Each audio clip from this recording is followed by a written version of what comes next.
Jules, thank you so much for joining me. No, well, thank you very much for coming to stay and asking me to participate in this. This is very exciting. We've had a long sequence of things we've been involved with. So we've been involved with a glamping show. Yeah. How did you find that?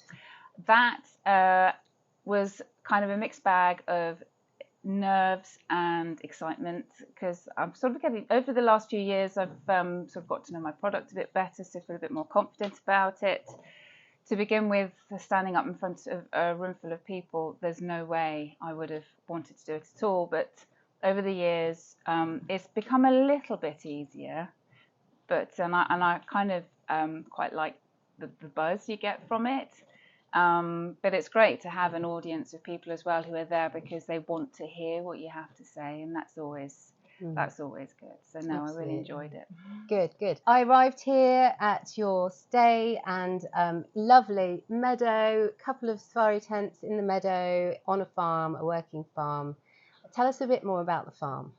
So the farm, we are third generation farmers. David, my husband, his grandfather, so his mother's father, he farmed it back in the 60s. And when David's parents got married in the mid-70s, David's mother's father handed the farm over to them as a couple, and they started running it from then. And then David joined the family business in 2000 when he finished, when he graduated from agricultural college. So back in the late 90s, the farm moved to the middle of the village to our location now, which is just outside the village, because in essence we outgrew the village centre. Farm machinery got bigger, the need for more space for storage of said farm machinery and also crops and things like that became a priority. So we moved out from middle, we sold up the farm, they built houses on the old farmyard, and then we moved to where we are now. And since then, so since 98, it's kind of just grown and evolved. I joined the family in 2000. Dave and I married in 2005, and we started looking at glamping as an option, as a diversification project on the farm in 2017. So by that time, our son was 10, so a little less dependent on us, and I had a bit more time. I wanted to get my teeth into a new project, and so that's when we started looking at glamping. Why specifically glamping? What attracted you to that? Well, we considered all sorts, because diversification can come in all forms. One of them was an egg production unit, so which meant potentially we could have had something like 10,000 hens on site, which again I would have been responsible for. And I felt a little bit nervous about that. I wasn't quite sure if that was really my thing. So glamping, I think David had read something about it in a magazine somewhere. Again, it wasn't on our radar, it was new to us. And it happened that the glamping show was on just down the road. And so we thought, well, let's go and find out a bit more about it. So we went along, and the more we looked at different things and different accommodations, and I started thinking about it, because I thought, well, this will be my project, my baby. I thought, no, I think I could enjoy this. And I love hosting. I love having family to stay and friends, and people have often said that have come to stay, what a beautiful vista, you've got all this lovely land and views and space. So we thought, well, let's see if we can utilise that with putting up a little glamping site. And that, I think that is the reason we started this is because of my joy of making things nice and welcoming people and just looking after them and making sure that they have a great time. So what you offer here is particularly high end. So why did you decide that high end was what you wanted to do? Because that would be the kind of thing that we would be attracted to as a family. So I wanted to offer something that I would personally like as well. And and I do. And I just thought, I just like to make things homely and cozy, and we've seen other accommodations that are brilliant, but very sort of sparse. So still glamping, because you've got a bed and a shower and a kitchen, but it's quite sparsely stocked out and with furniture and things, but I like all those small touches, the soft furnishings and the little home comforts, and that's actually something that a lot of our guests have commented on, and they just love all the little extra things. The styling of your space is something that's definitely stood out to me, how you've actually put the soft furnishings together, the towels, the beautiful wallpaper that you've got on the wall, the very thick lined curtains, which are fantastic to help keep the warmth into certain areas, because we're in September now, and actually mid to end September, so we're almost into autumn. I think we are officially autumn, actually. The equinox is soon, I think it is coming soon, So the evenings are colder, and so it gets really cosy. In a large structure like this, it can get really cosy when you draw the curtains, and the wood burning fire is gorgeous, and the carpets, and even the cabin with the wood, and you can close the doors and not think about anyone else, and the little fairy lights, everything. You've thought about everything, and even to the little labels that you put on things, and in the fridge when you provided complimentary food, and it was the eggs from your hens that was in the fridge, but you didn't just put them in the fridge, you actually labeled them as your hen eggs. And so this meant that when I was eating your eggs, I was realizing that this came from the farm. It was, you know, the most locally produced sustainable food. 100 yards in that direction. Absolutely. Yes. So, you know, these touches are beautiful, even to the bulbs you've used in the lights above the kitchen area, the workspace. So you've obviously spent some time on it. How long would you say it took you to go through the planning and the implementation?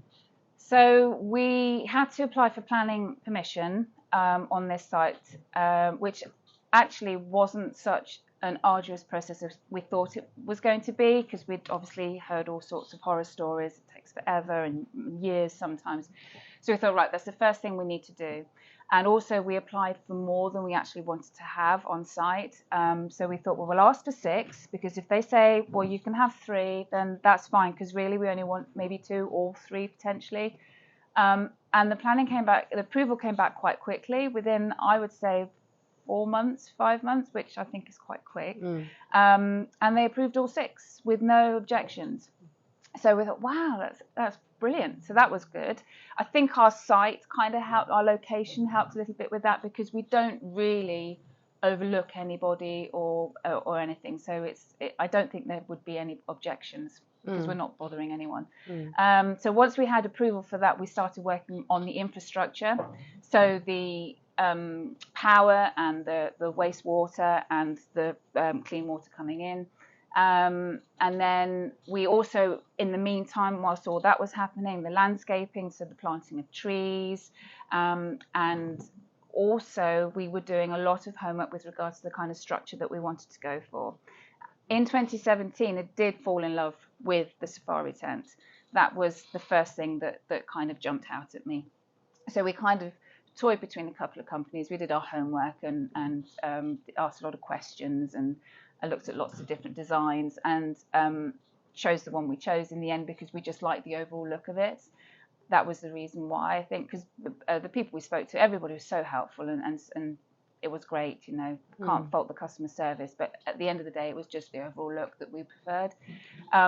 So that decision was made in 2019, and they were manufactured, and the bases were put in at the end of 2019, so September 2019, and then January 2020 was when the structures were put in place, the steel frames and the canvas structure. And then it was sort of basically off we went with the interiors, because we really wanted to get it ready for Easter 2020, thinking we'll hit the beginning of the season. And then, of course, the pandemic hit, so there was a slight delay. However, it did us a favour, we think, because it gave us the opportunity to really rather than rush into the season, we were able to take a step back and have a look at the accommodation, stay in it, and feel it for ourselves, and see it through the eyes of our guests, and we're able to tweak it and add things like the curtains, because that wasn't an initial thought. That came in after we stayed in it, because we thought, no, it's going to add to it and make it a lot cozier. And like you said, there's that insulation factor as well with it. So, and then July 4th was the official date that we could open in 2020. So now that you've had your guests arriving and they've been staying, and I've been reading your comments in the guest book and they're all lovely. What's the one thing that's really surprised you about the type of guest who's been attracted to your stay? Well, I think originally our ideal demographic was always going to be the family, of all ages, whether it's grandparents and grandchildren or generational families coming to stay. And we've had lots of lovely families stay. And I was always nervous of the big group bookings with the all adults and no children, because they were the kind of groups I thought might be a bit too raucous for my comfort zone, and maybe sort of take advantage of the site, and an opportunity to have a good old let your hair down and a good old sort of party. So I was always a little bit cautious of those. But in actual fact, I've been able to sort of vet groups before they book with us, which has kind of made me feel a bit more comfortable. And then when they have arrived, I've been really sort of overwhelmed with their respect towards the accommodation. And and I think once they're sort of and it's lovely, because they've come. One particular group I have in mind, they've come back. They're booked in again already for next August bank holiday. They've been with us twice, so that'll be their third visit. And they've always said, "Oh, Jules, we love it. We think it's brilliant. It's so cozy, it's so comfortable, and we love the space. We have a good old kick around with the football." And these are adults. This isn't children. So so that's been lovely, because I sort of started this with in mind that I wasn't going to, I didn't want to have big group bookings. But actually, I've now understand that there are groups out there who are respectful and, and actually just want to come and have a great time, and often haven't seen each other for that whole year. They meet up, they have a great time, and then they go off to their respective lives, and then they come back again a year down the road and do it all again. So you kind of specialise in letting the whole site to families? Not really. But it does lend itself to that. It really does. I mean, I've had people say that, individuals who have stayed just in one tent, they've said that despite there being a second accommodation on site, you do still feel like you're in your own little private space. You don't feel like they're too close or that you're invading each other's privacy or anything. So that's nice to hear as well. So though there are two on site, I think they're far enough apart that you still have your own. You can still feel like you're on your own down here. But as a whole site booking, yes, it's very good for that. And you told me a bit of a funny story about something that happened when you had a whole group of people stay, and they were involved in an activity that was quite unexpected. Tell me a bit about that. So there was so both tents were booked out, big group. I think there's about 12 adults. And I think it was on the Saturday evening. I could hear quite late on, I could hear lots of laughter and people having a good time. And to me, I don't mind that actually, because I think brilliant. They're having a great time. I'm not. That's lovely to hear. It's like hearing children laughing and shouting and just having a good time. So it didn't bother me at all. And the following day, one of the groups said to me, "Oh, I hope we didn't disturb you, because we were having a silent disco." And I thought, wow, a silent disco. And they said, yes, we had our headphones on, and it was all sort of Bluetoothed into a stereo or something. And we were just all having a great time, listening to our music privately in our own heads, And I thought, brilliant, what a perfect idea. They can go out and they can have a great time like they're at a disco, but without disturbing the lovely countryside around them and the neighbours. Yeah, more importantly. Yes. And it's a great experience, and they brought that experience themselves. Yes. How have you added to the guest experience from what you've got here already? So one thing that, so when we started out, I think our main priority was obviously getting the accommodation ready. And we just wanted to get that off the ground. And then I think as people come and stay and you get feedback from them, you can make little tweaks and changes because you think, oh yes, I hadn't thought about doing it like that, and what a great idea. But we've so one of those was the barbecues. We've created purposely built barbecue stations now out of upcycled bricks from the farm, which is great. My husband and his father put those together.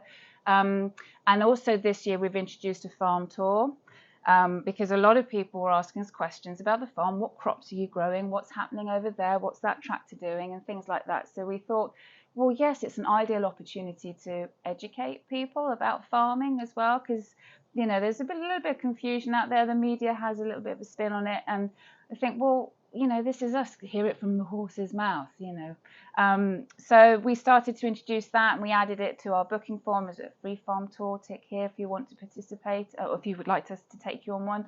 And it's proved quite popular, and it's, yeah, we love it. And it's also an opportunity for us to get to know our guests and spend some time with them and find out, you know, if they're having a good time and what things they enjoy, or if there's any improvements we can make. Yeah, like valuable feedback, isn't it? Even if it's negative, which I'm sure it isn't, but it's really good to have feedback from guests. But you also have a distillery here. Yes. Tell us a bit about that.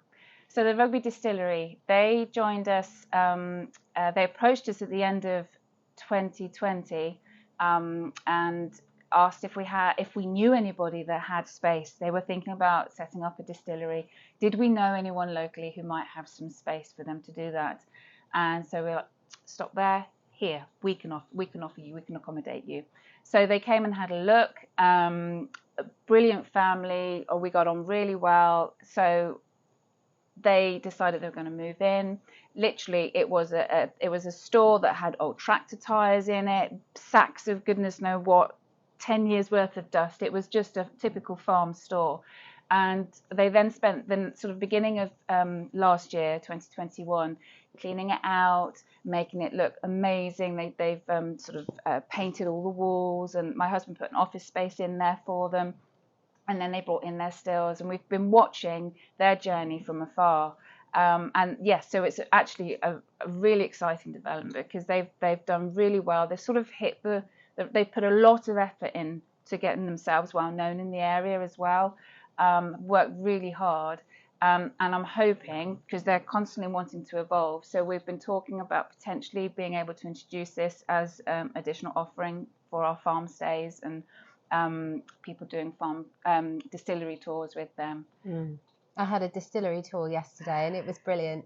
And I particularly enjoyed the tasting session, I would have to say. No, I know, it's incredible. I think I've heard them sort of talk their story and how it all works so many times, but I just love hearing it, because it's such a fascinating, the journey that they've been on, and also how it's distilled and the process that goes through, and how they get the different flavors and all the different what do they call them? The botanicals. That's it. That's the one. That they use in them. That's quite fascinating as well. And it is I don't think I've ever tried, prior to them being here, I've never tried sort of a crafted gin before. I've always just gone with one off the supermarket shelf, you know, a popular brand.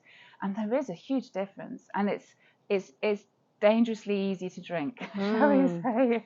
And hearing the story about how it's distilled, and as you said, the botanicals, the different level and where the botanicals have to be in the machine to make sure that they get the right flavors out of it. Yeah. And then also the heads and tails, and how the heads is the very good quality stuff that is used for the craft. The hearts. Heads, tails and hearts. Ah, that's it. Heads, tails and hearts. So the hearts is the very good quality stuff. Yeah. And that's what they use to make their gin. And then the tails. The heads and tails. They can reuse it, so they can sort of refilter it. So there's actually, they refer to it as sustainable distilling, I think, because there's no wastage. So the hearts is the important bit. That's the part that they can make gorgeous bottles of gin out of. But the heads and tails, and that's sort of the technicalities behind that, I'm not quite sure. But they're the bits that they can't use. But they can refilter it, and it can be reused again, so there's no wastage. That's the ethanol, I think. Yeah, the ethanol. Yeah. But just hearing about the different steps and seeing it in action, and seeing the passion of the people who are running the business, it's great. And adding that to your stay, in itself enhances your stay, because people have gone away having learnt something, they've got another memory. That means they'll talk about it to other people, and that gives you great word of mouth, promotions. And yeah, so it's really good, and I think it's fantastic to use what you've already got to enhance what you've already offering as a service. So if you were to do this all again, have you learned any lessons, or have you come across anything in your journey and you've thought to yourself, you know what, if I did it again, I'd do it differently and I'd do it in this way? So yes, lots, actually quite a few things. I love the product. I love what we've done to it. However, if I could go back and do it again, I would go for something smaller, because I'm the kind of person that likes to do everything. So I feel incredibly responsible for the way it looks before a guest arrives, and that takes time. So the cleaning process and the finishing touches and all of that. So that does take time. So the turnaround can be pretty tight from the moment a guest leaves, if we've got people arriving on the same day. But it's so important to me. And I think that if I do have a brilliant lady who does come to help me, but it's still me that goes through at the very last minutes to make sure that everything is where it should be and as it should be, because I just want it to be perfect as it can be for every guest that comes to stay. But yes, if it was smaller, I think that it would probably be easier.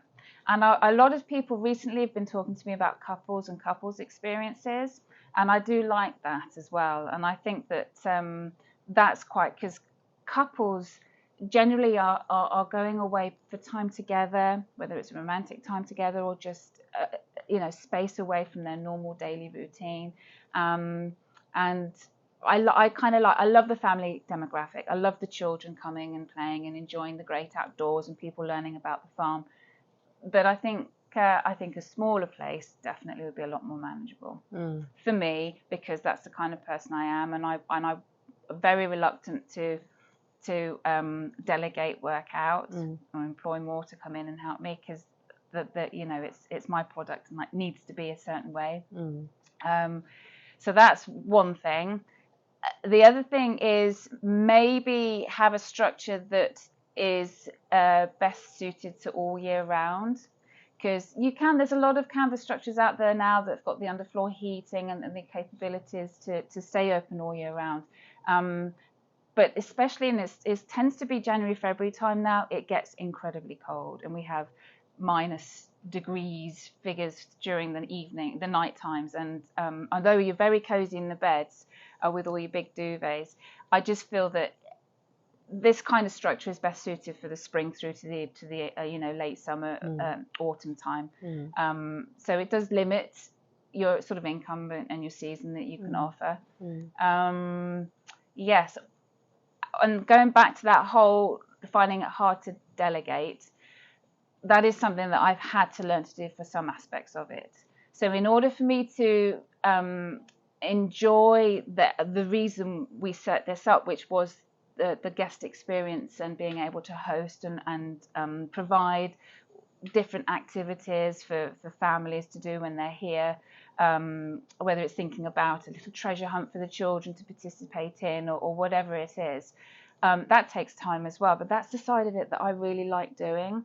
So in order to ensure that I have the time for that, I've had to delegate some admin out, whether it's the social media marketing or a little bit of assistance with our website and the SEO side of it, just to take the pressure off. And that is an element of this sort of business that I really struggle with. I can't quite get my head around it. It's just a little bit over my head. So although it's good to have an element of understanding, so to try and do it for yourself to begin with, I have learned actually that, okay, I've done my time with this now. I want to focus on the aspects of this that is why I'm doing this. Yeah, and also focusing on your strengths. Yes, yeah. If you're not strong at something, it takes twice as long, it's harder, it makes your life horrible. Why would you do it? Give it to someone else to do. Yeah. But then really focus on the things you love to do and you're really good at doing, and then it becomes a joy. And that's the point. It's a lifestyle business, isn't it? So I think you've done incredibly well. The approach is amazing. The final product is amazing, and all of your finishing touches and details have not gone unnoticed. They're really, really good. And tell me about this area a little bit. What is here for your guest? What kind of thing do they like to do in the local area? What attracts them in? So we are quite asked that question actually. Quite often people say, so what do your guests do when they come? Some do nothing. They just want to be here and just sort of let the kids run around or use it as a base to go for little walks in the area. And others like to venture further afield. So we're not too far away from the town of Rugby, which is the home of rugby football. And there's museums and lots of sort of history associated with the game of rugby. Coventry, Leamington Spa, Stratford, Shakespeare's sort of where Shakespeare's birthplace is. Birmingham's not a million miles away. You can cross we're not too far from Leicestershire either, so there's loads of great things going on in Leicestershire too, and Northamptonshire. So our little sort of corner of Warwickshire is right on the borders of Leicestershire and Northamptonshire as well. So and there's loads of Leicestershire, and Rutland Water isn't too far away. So either they come and they're just here, or they venture off. We've got a great place just down the road called Coombe Abbey, and there's a Go Ape there, so you can go and explore that and have fun with that. So there's actually quite a lot in the Midlands area, and you don't often have to go too far to find things. Well, I think it's brilliant, and I really do wish you every success with it, Jules, and whatever you decide to do with it in the future, because you can always evolve it into something else. No, definitely. So we've got plans, we've got thoughts of what we want to do next. So, yeah. Well, great. Thank you so much for joining me, Jules. No, thank you for having me and asking me. Absolute pleasure, and another absolute pleasure to stay here. So thank you so much for your hospitality. It's been great. Thank you for staying.